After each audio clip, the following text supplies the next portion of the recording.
బిందుతో గొడవపడ్డం కంటే యోధాని మాటలతో అవమానించమని సారథికి సలహా ఇస్తారు అతని స్నేహితులు. మాటల మధ్యలో దమ్ముంటే సంవత్సరం తర్వాత జరగబోయే యువజన ఉత్సవాల్లో పోటీ చేసి గెలవమని యోధాకి సవాల్ చేస్తాడు. యోధ సమాధానం చెప్పకుండా మెట్లు దిగి మౌనంగా వెళ్తుంటే ఓటమిని అంగీకరించుంటాడని అనుకున్న సారథి, చూసారా, యోధ నాతో పోరాటం చేయడానికి భయపడుతున్నాడు అని ఎగతాళి చేశాడు. ఆ మాట విని యోధ కింద మెట్టు మీద వేస్తున్న అడుగుని వెనక్కి తీసుకుని వెంటనే సారథికి దగ్గరగా వచ్చి అతని కళ్లలోకి సూటిగా చూస్తూ, సరే, వచ్చే సంవత్సరం మన నగరంలో జరగబోయే యువజన దినోత్సవం రోజు నీతో పోరాటం చేయడానికి నేను సిద్ధంగా ఉన్నాను అని ధైర్యంగా చెప్పాడు. యోధ తనతో అంత ధైర్యంగా పోరాటం చేయడానికి ఒప్పుకుంటాడని సారథి ఊహించలేదు. దాంతో అతను బిత్తరపోయాడు. ఉంగరంలో కాలు మీద కాలేసుకుని పడుకున్న విదుర మొత్తం విన్నాడు. అప్పటికీ రెచ్చిపోవద్దని యోధని హెచ్చరించాడు. ఇప్పుడు యోధ సవాల్కి ఒప్పుకోవడంతో లేచి కూర్చొని, ఈ యోధ ఏంటే మజ్జిగ తాగినంత సులువుగా పోరాటానికి సిద్ధమని చెప్పాడు, పైగా నేను ఎంత మొత్తుకున్నా వినలేదు అని విసుక్కున్నాడు. బిందు కూడా ఆశ్చర్యంతో నోరెళ్లబెట్టింది. యోధ శక్తి చతుర్థ స్థాయిలో ఉన్నా కూడా సారథితో పోరాటం చేయడానికి అది సరిపోదనే సంగతి ఆమెకు బాగా తెలుసు. ఏదైనా పెద్ద మాయ జరిగి యోధా శక్తులు అమితంగా పెరిగితే తప్ప అతను సారథి మీద గెలవడం అసాధ్యం. ఆ సంగతి తెలుసు కూడా ఎందుకు సవాల్ కొప్పుకున్నాడు అని ఆలోచనలో పడింది బిందు. యోధ వెటకారంగా నవ్వుతూ సారథి మొహం మీద చిటిక వేసి, చెప్పింది గుర్తుంది కదా, సరిగ్గా సంవత్సరం తర్వాత మళ్లీ కలుద్దాం అని చెప్పి అక్కడి నుంచి వెళ్ళిపోయాడు. ఆశ్చర్యం నుంచి తేరుకున్న బిందు అతని వెనకే పరిగెత్తుకుంటూ వెళ్లి, యోధా ఆగు, నీతో మాట్లాడాలి అంది. యోధ ఆగిపోయి, దేని గురించి మాట్లాడాలి అని ఆమె వైపు తీక్షణంగా చూశాడు. ఆహా, ఏమీ తెలియనట్లు ఎలా అడుగుతున్నావు అని యోధాని ఒక్క తోపు తోసింది బిందు. యోధ నిలదొక్కుంటూ, నిజంగానే అడుగుతున్నాను, చెప్పు, నువ్వే విషయం గురించి మాట్లాడాలనుకున్నావో నాకు తెలీదు అని విసుక్కున్నాడు.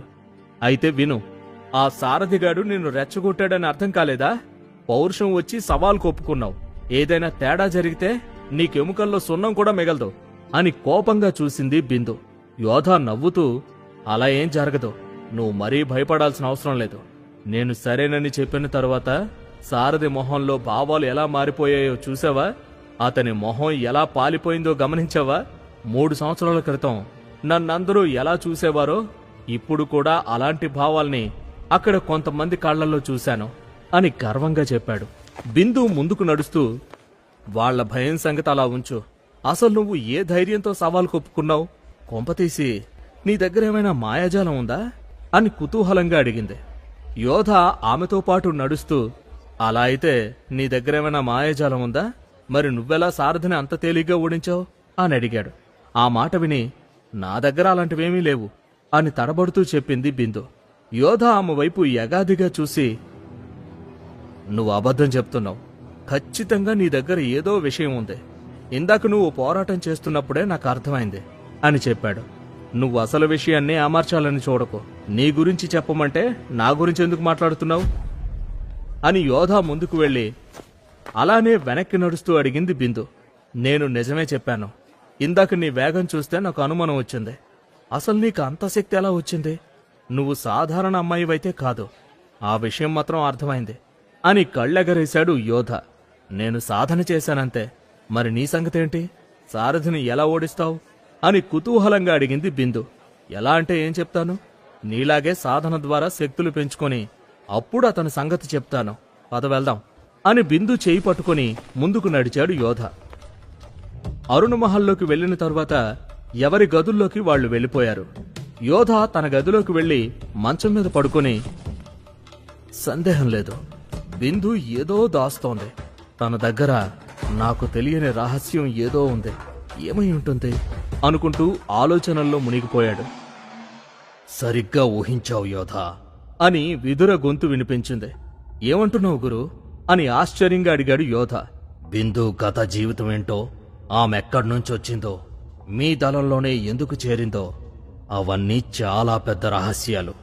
ఇప్పుడు నువ్వు ఎంత అడిగినా తను చెప్పదు అని చిన్నగా నవ్వాడు విదుర. మరుక్షణంలో యోధ వేలికున్న ఉంగరం నుంచి తెల్లని కాంతి బయటకొచ్చింది. ఆ కాంతి వచ్చిన వేగానికి యోధ మంచం మీద నుంచి దూరంగా ఎగిరిపడి చచ్చాన్రా దేవుడా అని అరిచాడు. నేనుండగా అంత తేలిగ్గా ఎలా చావనిస్తాను అంటూ విదుర అతని కళ్ల ముందు ప్రత్యక్షమయ్యాడు. ఏంటయ్యా నువ్వు మామూలుగా బయటకు రాలేవా, ఇలా వేగంగా రావాలా అంటూ నడుమును పట్టుకుని పైకి లేచి విదుర వైపు కోపంగా చూశాడు యోధ. నువ్వు ముందు కోపం తగ్గించుకొని నా వేగానికి అలవాటు పడ్డం నేర్చుకో అని చెప్పి అక్కడున్న బల్ల మీద కూర్చున్నాడు విదుర. ఏం అలవాటు చేసుకోవడం ఏంటో అంటూ మంచం మీద కూర్చొని, అయితే బిందు జీవితంలో ఏదో పెద్ద రహస్యమే ఉందంటావు, అదేంటో నీకు తెలిస్తే నాకు చెప్పొచ్చు కదా అని విదుర వైపు కుతూహలంగా చూశాడు యోధ. ఇప్పుడు నువ్వు తెలుసుకొని ఏం చేస్తావు, సమయం వచ్చినప్పుడు అన్నీ అవే తెలుస్తాయి అన్నాడు విదుర. ఆ సమయం ఏదో ఇప్పుడే వచ్చిందనుకో గురు అని చిన్నగా నవ్వాడు యోధ. ఆ మాటకు విదుర యగాదిగా చూస్తూ, ఏంటి ఈ అమ్మ ఉత్సాహంగా ఉన్నావు, ప్రస్తుతానికి ఆమె ఒక గొప్ప కుటుంబానికి చెందిందని మాత్రమే చెప్పగలను అని అన్నాడు. అంతేనా, కనీసం ఏ నగరం నుంచి వచ్చిందో పోనీ ఏ రాజ్యమో చెప్పొచ్చు కదా అని ఆసక్తిగా అడిగాడు యోధ.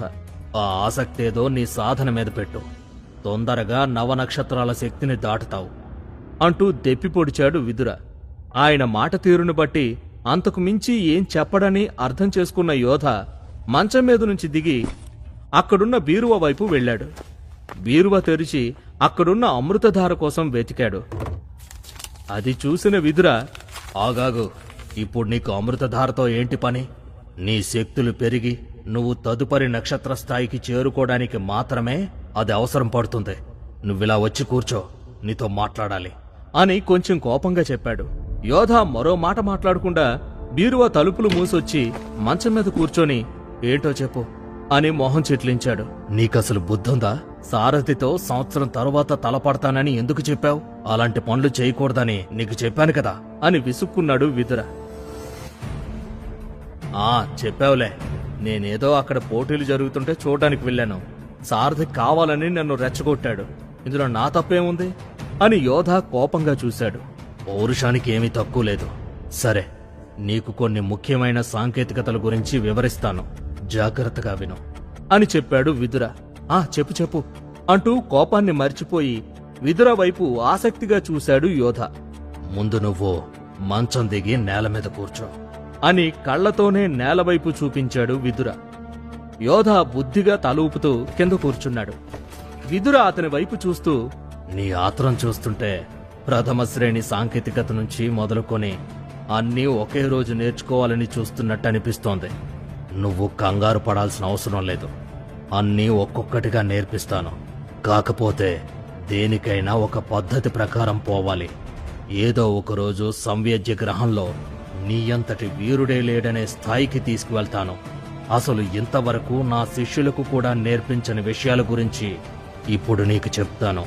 ప్రస్తుతం నీకు ద్వితీయ శ్రేణి సాంకేతికత గురించి వివరిస్తాను. అయితే దాన్ని సాధన చేయాలంటే పంచమ నక్షత్ర స్థాయికి చేరుకోవాలి అన్నాడు. ఆ మాట వినగానే యోధ కళ్ళు మెరిశాయి. అది గమనించిన విదుర, నువ్వు కళ్ళు మూసుకొని నేను చెప్పింది నీ మనసులో నిక్షిప్తం చేసుకో అని చెప్పాడు. యోధ వెంటనే కళ్ళు మూసుకున్నాడు. ప్రథమ శ్రేణి సాంకేతికత చాలా తేలికని నీకు ముందే చెప్పాను. దాని తరువాత ద్వితీయ శ్రేణి సాంకేతికత, ఆ తరువాత తృతీయ శ్రేణి, చతుర్థ శ్రేణి ఉన్నాయి. అన్నింటికంటే చతుర్థ శ్రేణి సాంకేతికత అద్భుతమైనది. దాన్ని దాటితే ఇక అంతే, తిరిగే ఉండదు. అయితే ఇక్కడ నీకు అర్థం కావాల్సిన విషయం ఏంటంటే ప్రతి శ్రేణిలోనూ అత్యల్ప, మధ్య, అధిక అని 3 స్థాయిలుంటాయి. ద్వితీయ శ్రేణి సాంకేతికత గురించి చెప్పాలంటే అందులోని అత్యల్ప స్థాయి గురించి చెప్పాలి అని మొదలుపెట్టి మధ్యస్థాయి వరకు వివరించాడు విదుర. యోధ చాలా ఆసక్తిగా మొత్తం విన్నాడు. విదుర తిరిగి కొనసాగిస్తూ, ద్వితీయ శ్రేణి సాంకేతికతలోని ఒక శక్తివంతమైన తంత్రం గురించి చెప్తాను, చాలా జాగ్రత్తగా విను. ఈ తంత్రంలో ఒక రసాయనిక దాడి ఉంటుంది. అందులో 8 వేర్వేరు శక్తులుంటాయి. వాటి గురించి చాలా తక్కువ మందికి మాత్రమే తెలుసు. ఇప్పుడు ఆ తక్కువ మందిలో నువ్వు కూడా చేరబోతున్నావు అని ఆ 8 రకాల శక్తుల గురించి వివరించాడు. అదంతా శ్రద్ధగా విన్న యోధ కళ్ళు తెరిచి, అంటే ఇప్పుడు నేను ఇవన్నీ నేర్చుకుంటే నవనక్షత్రాల స్థాయి పెరగకపోయినా మంచిదే కదా, అప్పుడు నేను సంవత్సరం తర్వాత సారథిని, 3 సంవత్సరాల తర్వాత మిత్రవిందని తేలిగ్గా ఓడిస్తాను, ఏమంటావు గురు అని ఆత్రంగా చూశాడు. ఆ హోయలే తగ్గించుకుంటే మంచిదంటాను, ముందు కళ్ళు మూసుకుని సాధన మొదలుపెట్టు అని విసుక్కున్నాడు విదుర. ఏదేమైనా నేనా సారథిని తేలిగ్గా ఓడిస్తానని మాత్రం అర్థమైంది అని అనుకుంటూ ఉత్సాహంగా కళ్ళు మూసుకున్నాడు యోధ. నువ్వు సారథి గురించిన ఆలోచనలు పక్కన పెట్టు అని విదుర గట్టిగా చెప్పడంతో యోధ సమాధానం చెప్పకుండా కళ్ళు మూసుకునే ఉన్నాడు.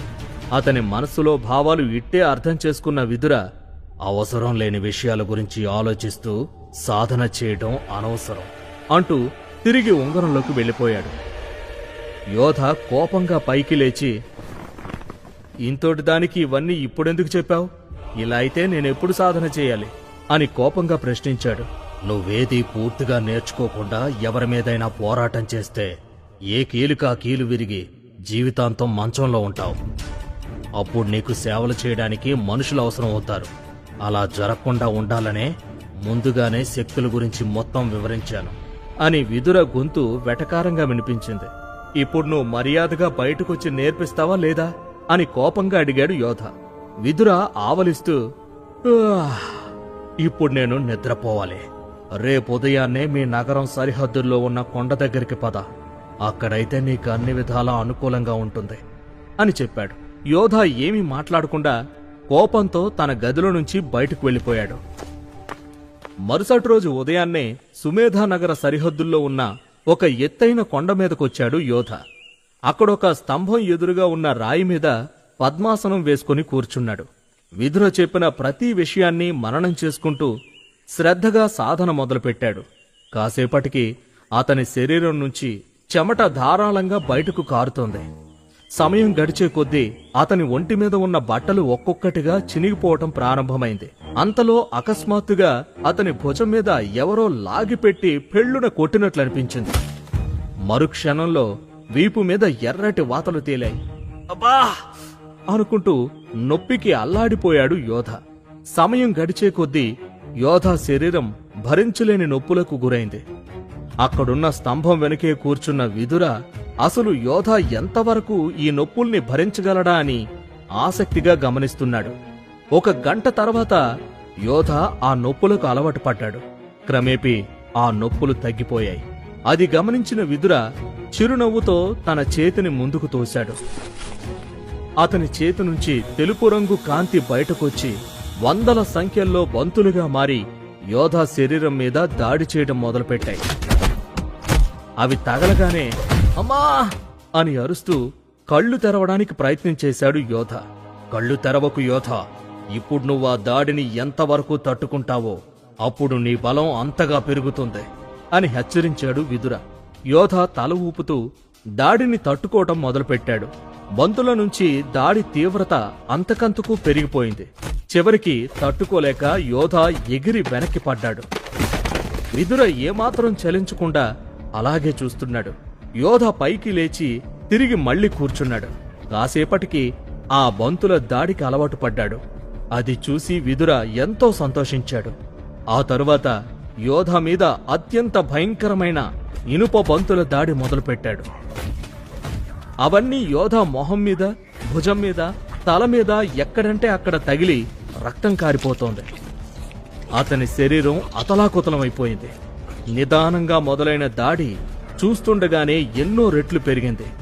యోధ శరీరం మొత్తం రక్తసిక్తమైంది. నొప్పి తట్టుకోలేక అతను అరుస్తున్న అరుపులతో కొండ ప్రాంతం మొత్తం దద్దరిల్లిపోయింది. కాసేపటికి అతని శరీరం ఆ నొప్పులకు అలవాటు పడింది. దాంతో దాడి తీవ్రత ఇంకా పెంచాడు విదుర. దీనివలన యోధ శరీరం మొత్తం తీవ్రంగా గాయపడినా కూడా అతని శరీర శక్తి బాగా పెరిగింది. కాసేపు తర్వాత తడబడుతూ అటూ ఇటూ తూలుతూ విదుర ఎదురుగా వచ్చి, ఇప్పుడు నా శక్తి గురించి ఏమంటారు గురు అని అడుగుతూ తుళ్ళి కింద పడిపోయాడు.